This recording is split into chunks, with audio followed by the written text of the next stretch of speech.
वहीं मोहन भागवत के इस बयान पर जमात इस्लामी हिंद के वाइस प्रेसिडेंट सलीम इंजीनियर ने कहा है कि इन सब बातों का कोई मतलब नहीं रहता जब तक इस पर कोई अमल ना हो। मोहन भागवत पहले भी कई बार ऐसे बयान दे चुके हैं। भागवत का ये बयान अच्छा है, लेकिन ये भी देखना होगा कि रियासती सरकारें क्या कर रही हैं। सलीम इंजीनियर ने कहा कि भागवत और सरकार के बीच कोई तालमेल नहीं है।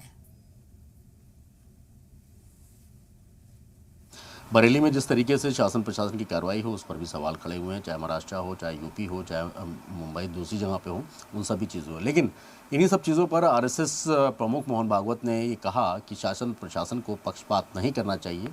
घर में अगर 4 बर्तन हैं तो आवाज़ आती है, लेकिन इसका भी ध्यान रखना चाहिए। क्या कुछ कहना है इसी से भी? वैसे जमात इस्लामी हिंद के वाइस प्रेसिडेंट सलीम इंजीनियर साहब मौजूद हैं। सर साहब, आरएसएस प्रमुख मोहन भागवत का ये बयान को आप किस तरीके से देखते हैं? उनका कहना है कि भाई पक्षपात नहीं होना चाहिए, बरेली में जो कुछ हुआ सबके सामने है, चीज़ें सारे हैं, क्या कहना है आपका? आज जिस तरह हर साल आरएसएस प्रमुख का भाषण होता है दशहरे के दिन, आज भी हुआ है और उसमें बहुत सारी बातें उन्होंने कही हैं और पूरा भाषण मैंने करीब करीब सुना है।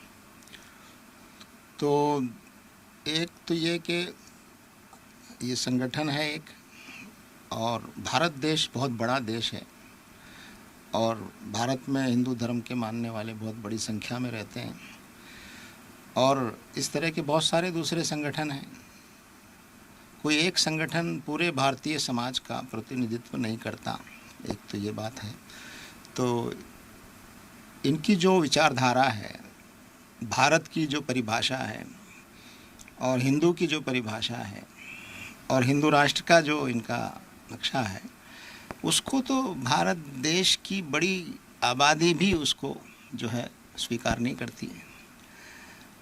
हाँ, उनकी भाषण में कुछ बातें हैं जो कि सबको मिलजुल कर रहना चाहिए और प्रशासन को, शासन को निष्पक्ष काम करना चाहिए, सही बात है ये।